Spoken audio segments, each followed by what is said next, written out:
It's starting to rain as the clouds go gray. The thunder roars and the earth sings. The season's just beginning.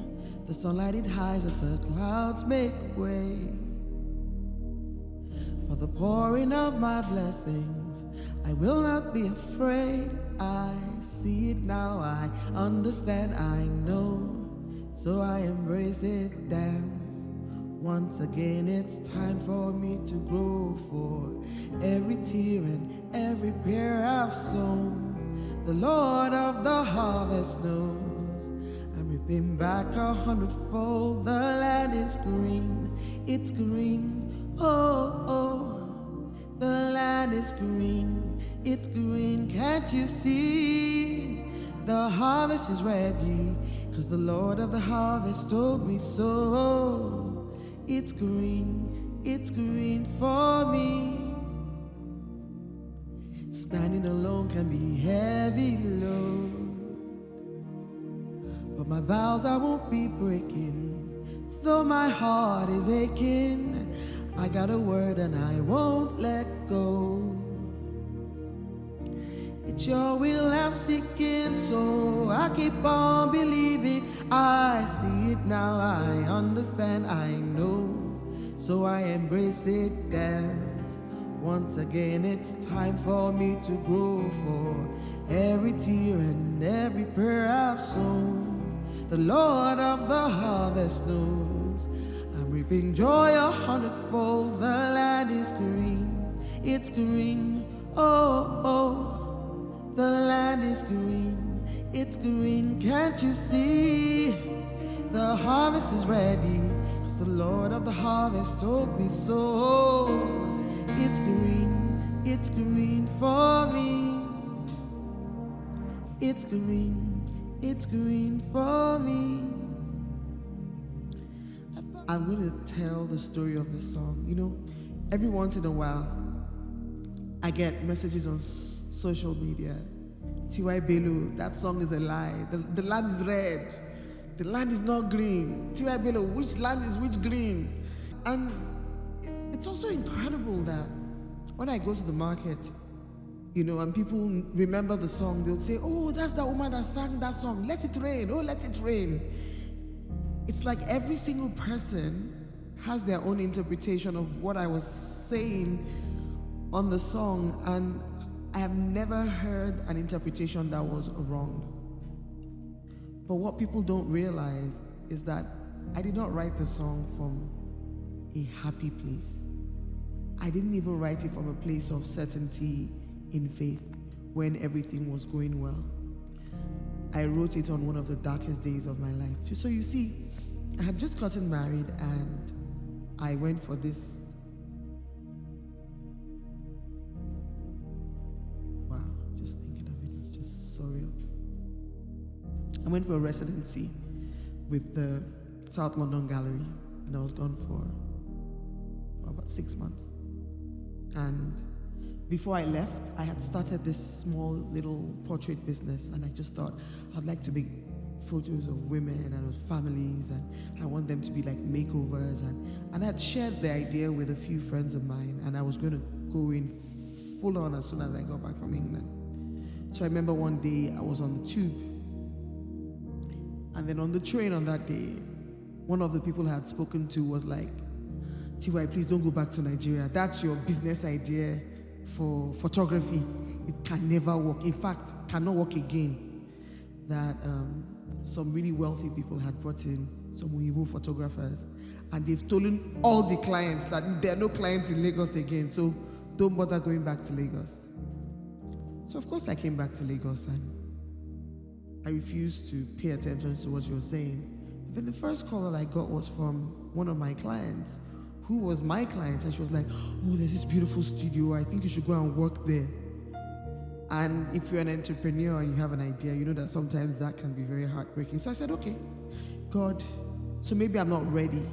Let me go there and work for them." Of course, when I got there, they were like, "Oh no, absolutely, you cannot work for us. No, no, no, no." And then they took me around the studios, and they had a viewing room, they had a compound. at the time, my studio was out of the booth of my little tiny red car. And I just couldn't imagine, being in a business and having people that were doing it this well. And so as I was going home and heading towards 3rd Mainland Bridge, I promise you that Lagos had never looked drier. Everywhere just looked dry. It looked like there was no green, like there was no opportunity for me, that my idea was dead on arrival. And so as I looked around me and I couldn't see opportunity, this song came to me. The land is green, it's green. Oh, the land is green. Can't you see? The harvest is ready, because the Lord of the harvest told me so. And I sang it over and over, and the more I sang it, the more my spirit lifted. And then I forgot the song for 2 weeks. And I kept telling everyone I wrote this song about green, green, green. I can't remember it. And then one day, just after prayer, the song not only came back to me, but the verse, I stand in the rain as the clouds go gray. And I got this picture of the chaos that is unleashed just before heavy rain. Everything is flying everywhere. The clouds are gray. Everything is dark. It doesn't look like a promise. And it was God saying, when it gets dark, don't get scared, because it means that my heavens are open to bless you. And so I wrote, stand in the rain as the clouds go gray. The thunder roars and the earth sings. The season's just beginning. The sunlight, it hides. So sometimes when it looks like the sunlight has hidden and it's a dark day, the sunlight has only hidden for the clouds to make way for the pouring of your blessing. I will not be afraid. And I know that there's no way on earth I could have written this song. Everything came to me, verse 1, verse 2, chorus, bridge, without me having to think about it or try to be creative. Because those were words that I needed to put on my own mouth to give me encouragement when I was starting something that seemed impossible. I didn't have the finance, I didn't have support, I didn't know the right people, yet I had a dream. And I'm looking back now and realizing that by next year, this will have been 20 years ago.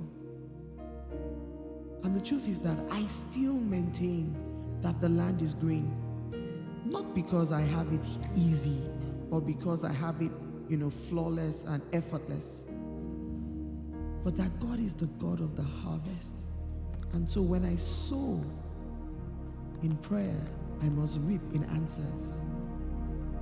When I sow in a positive, prophetic declaration, I must reap a harvest.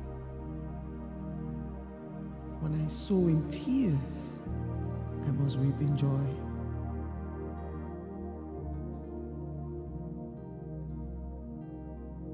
And so no matter how dark it is, and one of the things about darkness is the inability to see a pathway or a pattern or to understand what is really going on. And sometimes we don't even really understand what the problem is. How can you solve a problem that you can't even explain? And for many of us this year, in Nigeria, it seems like it's been one thing after the other, after the other. But the hope of God's promise for a harvest remains alive in our heart.